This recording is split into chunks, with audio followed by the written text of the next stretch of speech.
Hello indie game fans, rounding off July is the usual look at some indie games I missed and content patches and DLC of interest, where we do have a bunch of awesome games releasing out of early access, as well as some fantastic expansions. Special mention does go to Wizard of Legend, which put out the Phantom update, as well as Atomic Crops with the Feline Good content drop, both of which are worth a look but do not have standalone trailers.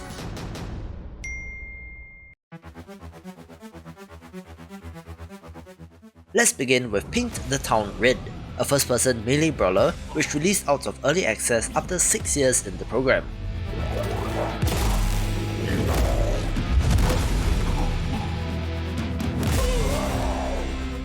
I'll admit, I'm not the biggest fan of the art style, especially the faces of the characters, but the action does look like fun, so perhaps give it a go.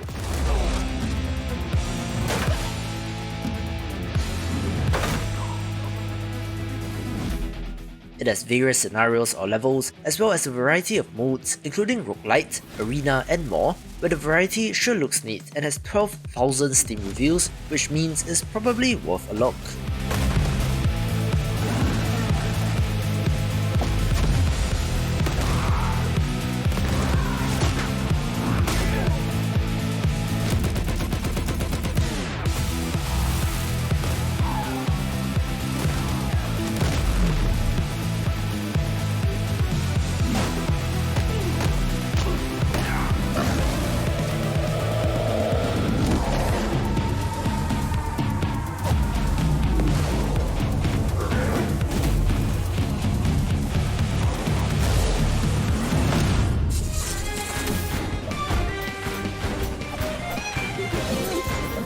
One of the hidden gems from April this year is the action platformer Clan Hokko and the Crown of the Stag, where the Monsters and Mayhem update adds some accessibility options like the ability to freeze time and difficulty levels for the combat, so it's something for everyone and worth a look.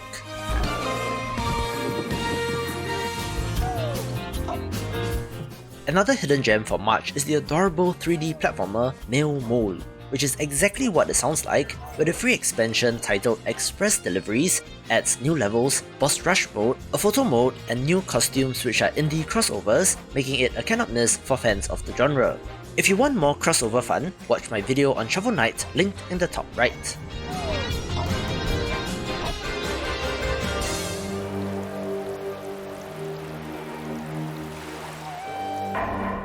If you're in the know, a title that should be of interest is Creepy Tale 2, the sequel to a good game from last year, retaining that same sort of creepy atmosphere but jazzing up the art, where both are point-and-click adventure games which are very impressive.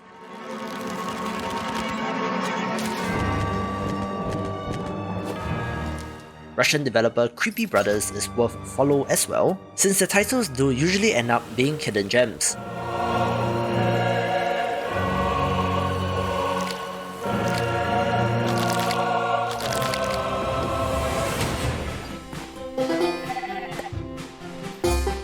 An ambitious open-world RPG with a heartwarming story behind it is Swords and Magic and Stuff, where the developer wanted to make a relatively PG but still fun title for his wife and daughter, impressing so far in early access, and released the Farm and Forge update, which is self-explanatory, which does include a whole new area as well.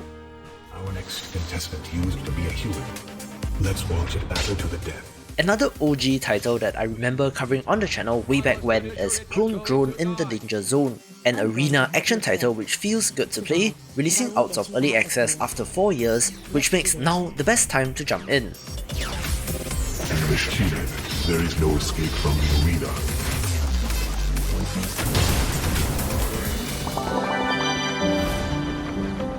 I love it when early access titles put out frequent, significant updates to their games, where the live sim title Hokko Live added farming in the month following release, but this is certainly shaping up to be pretty good.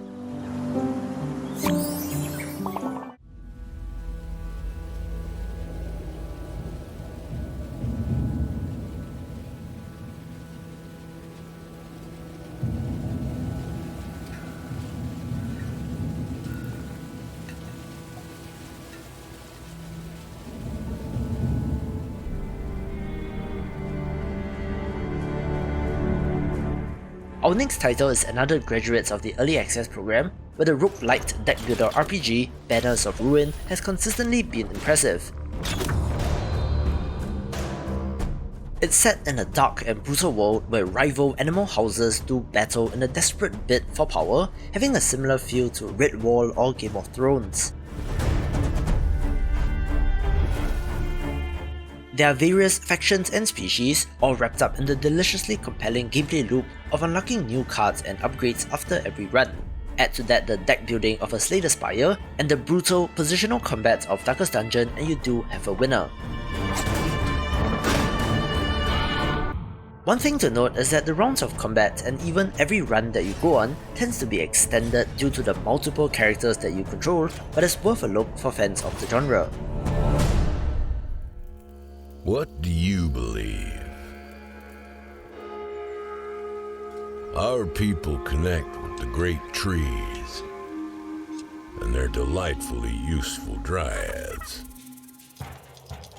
Our festivals are noble, and we know how to party. The colony sim title, RimWorld, has one of the most ravenous fanbases since the core game is indeed very good, so the natural extension of that is to sell paid DLC, with Royalty in 2020 and now Ideology in 2021. This expansion adds a core belief system to every character in the game, where it guides preferences around social order, food, comfort, violence, and more. I'm not deep into the series, so I cannot really comment on the intricacies, but it sure has one of the longest Steam pages that I've ever seen, which details all the features, adding more to a great game.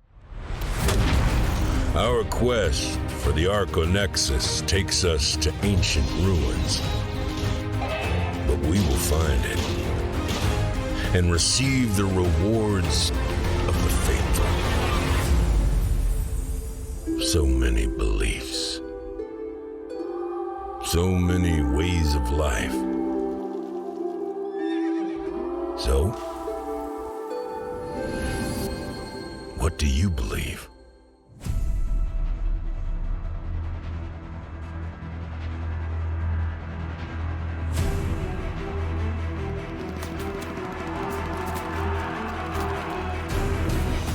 We do have a very strange trailer for Hell Let Loose, which is primarily cinematic, where this is, stop me if you've heard this before, a World War II multiplayer first-person shooter.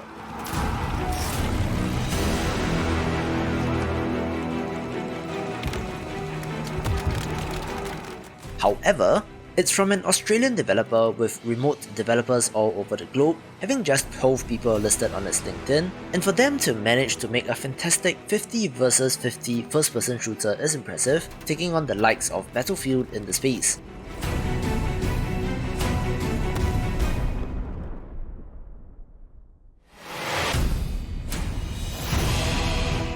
It released out of early access as well, and has been pretty well received, with about 5,000 concurrent players on average and peaking at 8,500 as of recording, so still a fairly active community, which makes it worth a look.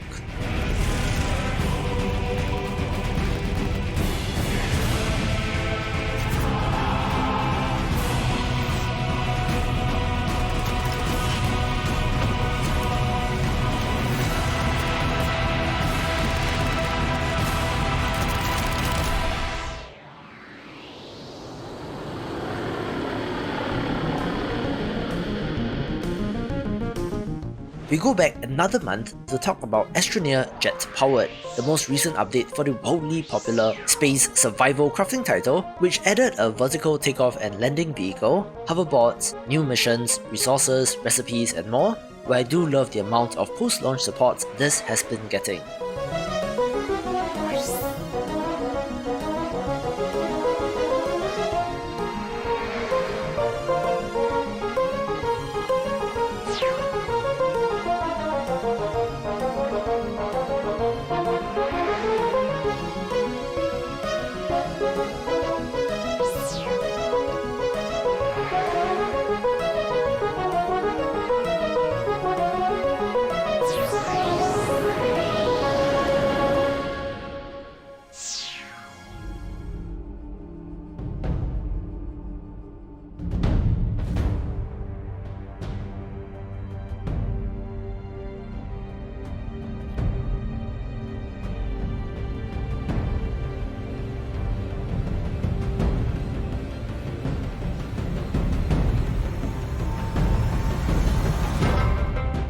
And of course, me being me, I'm very excited to share that the no-brainer pick of the video is Eastern Exorcist, a 2D action platformer that is super sleek, releasing out of early access after just about a year.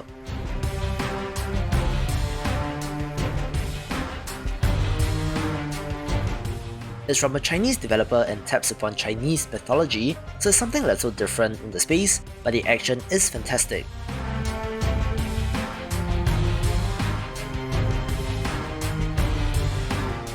It's fairly linear and does have a stamina bar, although it's not quite a Souls-like or a Metroidvania.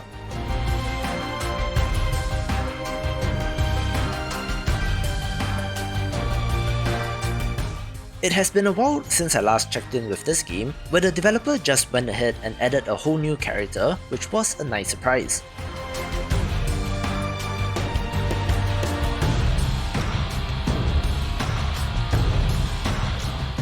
I know that some of you have been clamoring to play this, but we're just waiting for 1.0, so if that is you, pick this up today since it takes the #1 spot. For more action platformer titles, watch these videos and I will see you after the jump.